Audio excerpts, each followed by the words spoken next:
नमस्कार।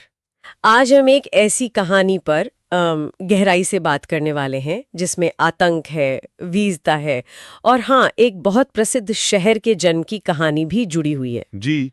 हम बात कर रहे हैं लवनासुर की, एक राक्षस, उसके अंत की और कैसे ये सब कुछ जुड़ता है मथुरा जैसे महत्वपूर्ण शहर की स्थापना से। बिल्कुल। और देखिए, हमारी ये जो चर्चा है ये आधारित है लवनासुर की हार और मथुरा की स्थापना नाम के लेख में जो बातें बताई गई हैं उन पर। हाँ। हमारा मकसद सिर्फ कहानी सुनाना नहीं है, बल्कि इस प्राचीन कथा के पीछे जो छुपे हुए संदेश हैं, पात्रों की जो चरित्र हैं, उनकी जटिलताएं और घटनाओं के गहरे मतलब उनको समझना है। सही। तो चलिए कहानी की जड़ से शुरू करते हैं। लवनासुर की कहानी असल में उसके पिता मधु नाम के राक्षस से शुरू होती है। हाँ। लेकिन मधु का जिक्र आते ही मतलब एक बड़ी दिलचस्प बात सामने आती है। वो अपनी प्रजाति के दूसरे राक्षसों जैसा बिल्कुल नहीं था। हाँ, ये बहुत बहुत जरूरी पॉइंट है।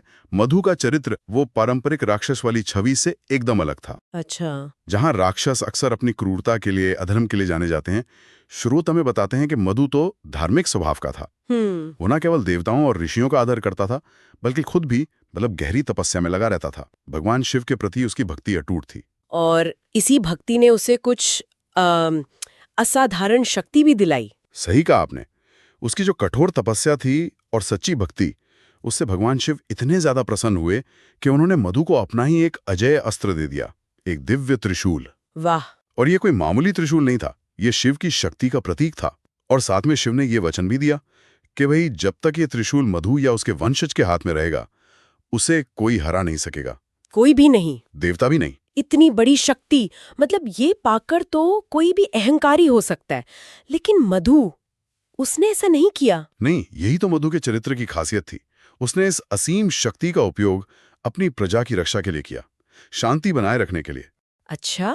उसने मधुवन क्षेत्र, जो आज के मथुरा के आसपास का इलाका है, वहां अपना राज्य स्थापित किया और बड़े न्याय से शासन चलाया। उसके राज में शांति थी, समृद्धि थी। त्रिशूल को उसने आतंक का नहीं बल्कि सुरक्षा का प्रतीक बनाया। लेकिन फिर कहानी में मोड़ तो आता ही है। मधु का शासन तो ठीक था, पर उसके बेटे लवणासुर के जन्म के साथ ही लगता है सब बदल गया। वो अपने पिता से इतना अलग कैसे हो गया? यहीं से कथा का रुख एकदम पलट जाता है। लवणासुर में अपने पिता मधु का, आप कह सकती हैं, एक भी अच्छा गुण नहीं आया। ओह। उसे विरासत में शक्ति मिली, राज्य मिला, वो त्रिशूल भी मिला, लेकिन स्वभाव मिला ठेठ राक्षसों वाला, घोर अहंकारी, निर्दयी और एकदम खून का प्यासा। बाप रे।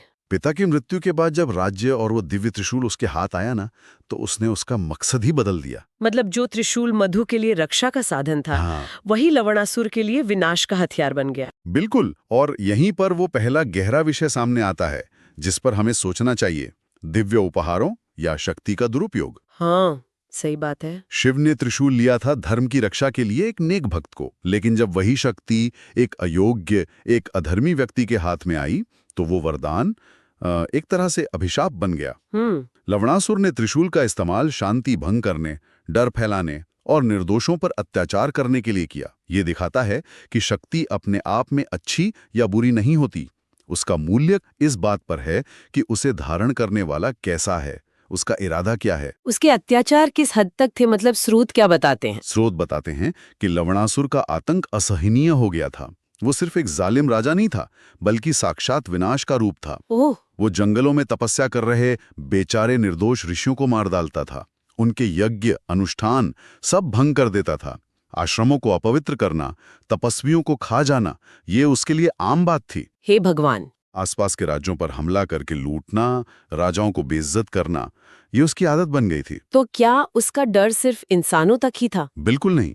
उसका आतंक इतना फैल गया था कि देवता और गंधर्व तक वो उसके राज्य के ऊपर से गुजरने में डरते थे। अच्छा। मधुपुरी, जो कभी मधु के राज में शांत और पवित्र जगह मानी जाती थी, अब लवणासुर की वजह से डर और आतंक का दूसरा नाम बन चुकी थी। जंगल के जानवर तक उसके डर से भागते थे। और वो त्रिशूल। हाँ, और सबसे बड़ी बात, शिव के उस त्रिशूल के कारण वो अजय था। कोई भी उसे सीधे लड़ने की हिम्मत नहीं कर पाता था, क्योंकि त्रिशूल हाथ में होते हुए उसे हराना नामुमकिन था। तो फिर इस भयानक आतंक का अंत हुआ कैसे? ये कहानी अयोध्या और भगवान राम तक पहुंची कैसे? इसका एक बड़ा दिलचस्प संदर्भ है। अयोध्या में जब राम का राज्याभिषेक हुआ, उनका शासन स्थापित हुआ, तो चारों दिशाओं से राजा, दूत, ऋषि मुनि सब उन्हें बधाई देने और अपनी निष्ठा दिखाने आए। हाँ हाँ। हर दिशा से लोग आए, सिवाय पश्चिम दिशा के, जहां मधुवन था। ओह, तो राम ने इस पर ध्यान दिया होगा जरूर। हाँ, राम ने गौर किया कि भाई पश्चिम से कोई क्यों नहीं आया। जब उन्होंने इसका कारण पूछा, तब उन्हें च्यवन ऋषि के नेतृत्व में आए कुछ ऋषियों ने मधुवन क्षेत्र में लवणासुर ने जो हाहाकार मचा रखा था, उसके बारे में विस्तार से बताया। अच्छा। उन्होंने बताया कि कैसे लवणासुर ने जीना मुश्किल कर दिया है, कैसे धर्म का नाश हो रहा है, कोई सुरक्षित नहीं है। अब राम तो धर्म के रक्षक थे। बिल्कुल। उनके लिए ये सुनना असहनीय था। उन्होंने तुरंत इस अधर्म को खत्म करने और उस धरती को लवणासुर के अत्याचार से मुक्त कराने का संकल्प ले लिया। और इस मुश्किल काम को पूरा करने के लिए उन्होंने अपने भाइयों को बुलाया। ये जिम्मेदारी फिर किसे सौंपी गई? यहाँ भी कहानी एक अलग मोड़ लेती है ना? हाँ, ये सचमुच कहानी का एक बहुत ही मार्मिक हिस्सा है। राम ने अपने तीनों भाइयों भरत, लक्ष्मण और शत्रुघ्न को सभा में बुलाया और लवणासुर के आतंक को खत्म करने की जरूरत बताई। उन्होंने पूछा कि कौन इस चुनौतीपूर्ण काम का बीड़ा उठाएगा। अब देखिए, लक्ष्मण तो हमेशा राम की परछाई की तरह साथ रहते थे। हाँ। और भरत, जिन्होंने राम की गैर मौजूदगी में 14 साल तक निस्वार्थ भाव से राज संभाला था, दोनों ही सक्षम थे। लेकिन इस बार सबसे छोटे भाई शत्रुघ्न, हाँ। जो अब तक ज्यादातर पृष्ठभूमि में रहकर चुपचाप और पूरी निष्ठा से अपने भाइयों और राज्य की सेवा करते आए थे, वो आगे बढ़े। शत्रुघ्न का आगे आना ये कुछ खास बात कहता है, क्यों? बिल्कुल। शत्रुघ्न ने बहुत विनम्रता से लेकिन एकदम पक्के इरादे के साथ कहा, हे आर्य, अगर आपकी आज्ञा हो तो मैं इस काम को करना चाहूंगा। मैं जाकर उस दुष्ट राक्षस को मारकर उस भूमि को डर से मुक्त करना चाहता हूं। उनका ये कदम सिर्फ हिम्मत का प्रतीक नहीं था, बल्कि ये शत्रुघ्न के चरित्र के उभार को भी दिखाता है। सही। कैसे शांत दिखने वाली सेवा और विनम्रता के पीछे भी अपार शक्ति और संकल्प छुपा हो सकता है। ये हमें सिखाता है कि हीरो हमेशा सबसे आगे बोलने वाला या दिखने वाला ही नहीं होता। कभी-कभी असली वीरता शांत समर्पण में होती है। राम की क्या प्रतिक्रिया रही होगी शत्रुघ्न के इस प्रस्ताव पर? वो तो सबसे छोटे थे। राम अपने सबसे छोटे भाई के साहस और समर्पण को देखकर बहुत खुश हुए। अच्छा। अत्यंत प्रसन्न। उन्होंने शत्रुघ्न को गले से लगा लिया और उन्हें न केवल अपनी सहमति दी, बल्कि अपना पूरा आशीर्वाद और समर्थन भी दिया। अच्छा। ये पल शत्रुघ्न के जीवन का एक बहुत बड़ा मोड़ था, जहां उन्हें अपनी काबिलियत साबित करने का मौका मिला। लेकिन चुनौती तो अभी भी बहुत बड़ी थी। लवणासुर के पास वो शिव का अजेय त्रिशूल था। हाँ, बिल्कुल।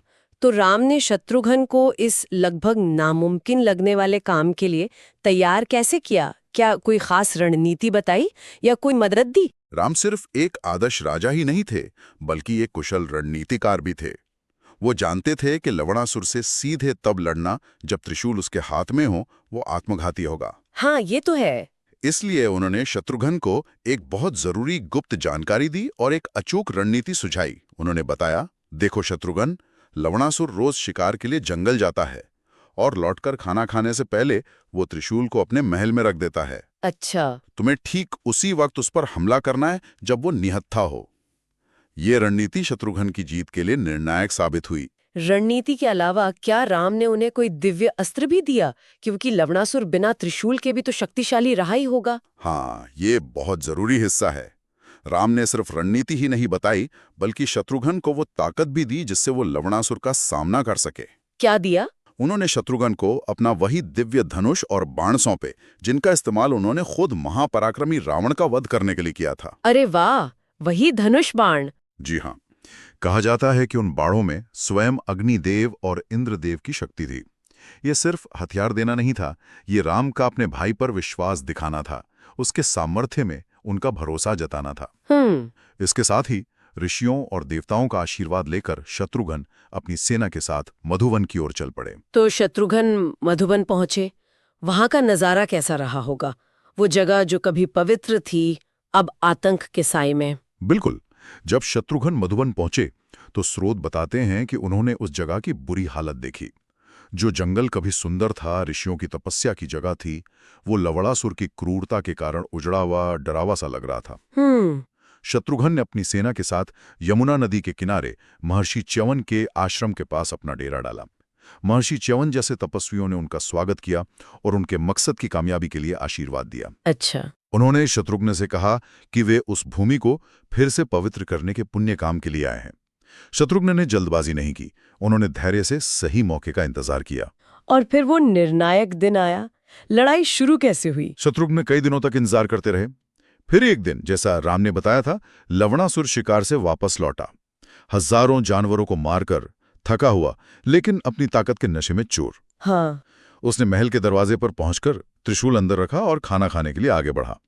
ठीक उसी पल जैसे बिजली चमकती है, शत्रुघ्न राम का दिया हुआ दिव्य धनुष हाथ में लिए एकदम तेजस्वी रूप में उसके सामने आ खड़े हुए। लवणासुर, जो खुद को अजय समझता था, उसकी क्या प्रतिक्रिया हुई होगी? पहले तो लवणासुर जोर से हंसा। उसे अपनी आंखों पर यकीन नहीं हुआ कि कोई मामूली सा दिखने वाला इंसान उसके सामने खड़े होने की हिम्मत कर रहा है। हाँ, स्वाभाविक है। उसने मजाक उड़ाते हुए पूछा, अरे मूर्ख, तू कौन है जो मौत को दावत देने यहां चलाया है? क्या तू लवणासुर को नहीं जानता, जिसके नाम से तीनों लोग कांपते हैं? शत्रुघ्न ने शांत लेकिन मजबूत आवाज में जवाब दिया, मैं दशरथ पुत्र राम का छोटा भाई शत्रुघ्न हूं और मैं तुम्हारे अधर्म और अत्याचार का अंत करने आया हूं। ये सुन के तो लवणासुर का गुस्सा भड़क उठा होगा। हाँ, अपना परिचय और इरादा जानकर लवणासुर गुस्से से पागल हो गया। उसने शत्रुघ्न को छोटा समझते हुए उन पर हमला कर दिया। ओह! उसने बड़े बड़े पत्थर उठाकर फेंके, विशाल पेड़ उखाड़कर उनकी तरफ चलाए। वो अपनी राक्षसी माया और शारीरिक ताकत दिखाने लगा। लेकिन शत्रुघ्न राम के दिए धनुष बाण और अपने हुनर से उसके हर वार को बेकार करते रहे, बड़ी कुशलता से बचते रहे। और अंत कैसे हुआ इस लड़ाई का? वो बाण, हाँ, जब लवणासुर के सारे वार बेकार हो गए और वो थकने लगा, तब शत्रुघ्न ने सही मौका देखा। उन्होंने राम का दिया हुआ वो दिव्य बाण धनुष पर चढ़ाया, जिसमें अग्नि और इंद्र की शक्ति थी। मंत्र पढ़कर उन्होंने बाण छोड़ा। वो बाण सूरज की तरह चमकता हुआ सीधा जाकर लवणासुर के सीने में लगा। और फिर? लगते ही एक भयानक चीख निकली और लवणासुर का विशाल शरीर वहीं जलकर भस्म हो गया। इस तरह राम की रणनीति, दिव्य अस्त्र और शत्रुघ्न के साहस और धैर्य ने मिलकर उस राक्षस का अंत कर दिया, जिसे देवता तक डरते थे। लवणासुर के मारे जाने के बाद क्या शत्रुघ्न जीतकर अयोध्या लौट गए? राम का अगला निर्देश क्या था? जब लवणासुर के वध की खबर अयोध्या पहुंची तो राम और सब लोग बहुत खुश हुए। लेकिन राम ने शत्रुघ्न को तुरंत अयोध्या लौटने का आदेश नहीं दिया। अच्छा। उन्होंने शत्रुघ्न के इस पराक्रम को स्थायी बनाने का सोचा। राम ने संदेश भेजा, हे वीर अनुज, तुमने उस भूमि को पाप से मुक्त किया है। अब तुम्हारा कर्तव्य है कि तुम वहीं रहकर उस क्षेत्र का पुनर्निर्माण करो और उसे फिर से खुशहाल बनाओ। वहां एक ऐसे नगर की स्थापना करो जो तुम्हारे इस महान कार्य की और धर्म की विजय की याद हमेशा बनाए रखे। और इसी निर्देश के बाद मथुरा शहर की स्थापना हुई। हाँ बिल्कुल, राम की आज्ञा मानकर शत्रुघ्न ने उसी मधुवन क्षेत्र में यमुना नदी के किनारे एक नए सुंदर और व्यवस्थित नगर की नींव रखी। उन्होंने इस नगर का नाम मथुरा रखा। मथुरा? हाँ, कुछ पुराने ग्रंथों में इसे शत्रुघ्न के नाम पर शत्रुघ्नपुर भी कहा गया है। शत्रुघ्न ने वहां कई सालों तक न्याय और धर्म के साथ शासन किया। उनके शासन में मथुरा धीरे धीरे डन और आतंक के साये से निकलकर व्यापार, कला, संस्कृति और आध्यात्मिकता का एक बड़ा केंद्र बन गया। ये तो अद्भुत है। मतलब कैसे एक राक्षस के अंत ने एक इतने पवित्र शहर के जन्म का रास्ता खोल दिया। और यहीं पर कहानी का एक और महत्वपूर्ण पहलू जुड़ता है, शुद्धिकरण और पुनर्स्थापना का चक्र। हाँ, ये दिलचस्प है। मधुवन, जो पहले मधु के समय पवित्र था, फिर लवणासुर ने उसे अपवित्र और भयभीत किया और आखिर में शत्रुघ्न ने उसे फिर से शुद्ध करके एक महान नगर के रूप में स्थापित किया। ये दिखाता है कि कैसे धर्म की दोबारा स्थापना होती है, कैसे अंधेरे के बाद रोशनी आती है और कैसे विनाश के बाद सृजन होता है। मथुरा का बनना सिर्फ एक शहर का बनना नहीं था, ये उस भूमि की आत्मा का शुद्धिकरण था। और मथुरा का महत्व तो आगे चलकर और भी बढ़ गया है ना? निश्चित रूप से। और ये हमें कहानी के चौथे महत्वपूर्ण विषय पर लाता है, कृष्ण से जुड़ाव। हाँ बिल्कुल। शत्रुघ्न द्वारा स्थापित यही मथुरा नगरी आगे चलकर द्वापर युग में भगवान विष्णु के एक और महान अवतार भगवान कृष्ण की जन्मभूमि और लीला स्थली बनी। सही। ये महज संयोग नहीं है, यह दिखाता है कि कैसे धर्म की रक्षा और स्थापना का एक काम भविष्य में होने वाले और भी बड़े धर्म कार्यों के लिए एक तरह से मंच तैयार करता है। शत्रुघ्न ने जिस भूमि को अधर्म से मुक्त किया, वही भूमि आगे चलकर कृष्ण की दिव्य लीलाओं की साक्षी बनी, उसी धार्मिक और आध्यात्मिक विरासत को आगे बढ़ाया। ठीक है, तो हमने इस पूरी कथा को बड़े विस्तार से समझा, मधु की भक्ति, फिर लवणासुर का आतंक, राम का हस्तक्षेप, शत्रुघ्न की वीरता और अंत में मथुरा की स्थापना। इन सब घटनाओं और पात्रों से हमें क्या मुख्य सीख मिलती है? निचोड़ क्या है? देखिए, इस पूरी कहानी से कई गहरे सबक मिलते हैं। पहला, जैसा हमने बात की, शक्ति या वरदान का महत्व उसके सही इस्तेमाल में है। बिना विवेक और धर्म के शक्ति विनाशकारी हो जाती है, जैसे लवणासुर के साथ हुआ। सही। दूसरा, शत्रुघ्न का उदाहरण हमें विनम्रता, धैर्य और निस्वार्थ सेवा की शक्ति दिखाता है। जरूरी नहीं कि हीरो हमेशा सबसे आगे ही रहे। बिल्कुल। तीसरा, ये कहानी बुराई पर अच्छाई की अनिवार्य जीत और धर्म की पुनर्स्थापना में विश्वास जगाती है। मधुवन का मथुरा बनना इसी चक्र का प्रतीक है। तो आज हमने लवणासुर के अंत और पवित्र शहर मथुरा के उदय की इस प्राचीन कथा के विभिन्न पहलुओं पर एक विस्तृत नजर डाली। हमने देखा कि कैसे विरासत में मिली शक्ति का गलत इस्तेमाल भयानक परिणाम ला सकता है और कैसे शांत समर्पण और सही समय पर दिखाया गया साहस न केवल एक जालिम का अंत कर सकता है, बल्कि एक पूरे युग और एक पवित्र शहर की नींव भी रख सकता है। बिल्कुल। और जाते जाते श्रोताओं के लिए एक विचार छोड़ना चाहूंगा। ये कहानी हमें विरासत, शक्ति और जिम्मेदारी के बारे में क्या सिखाती है। चाहे वो परिवार से मिली संपत्ति हो, कोई पद हो या कोई खास हुनर, उसका मूल्य इस बात में है कि हम उसका उपयोग कैसे करते हैं। लवणासुर हमें चेतावनी देता है कि बिना लगाम की शक्ति सिर्फ तबाही लाती है। सही कहा। वहीं शत्रुघ्न हमें उम्मीद देते हैं कि साधारण दिखने वाला व्यक्ति भी इतिहास बदल सकता है, अगर उसमें निष्ठा, साहस और धर्म का साथ हो। शायद असली सवाल ये नहीं है कि हमारे पास कितनी शक्ति है, बल्कि ये है कि हम उस शक्ति का उपयोग किसके लिए और कैसे करते हैं। क्या शक्ति का असली इम्तिहान उसके होने में है या उसके सही इस्तेमाल में?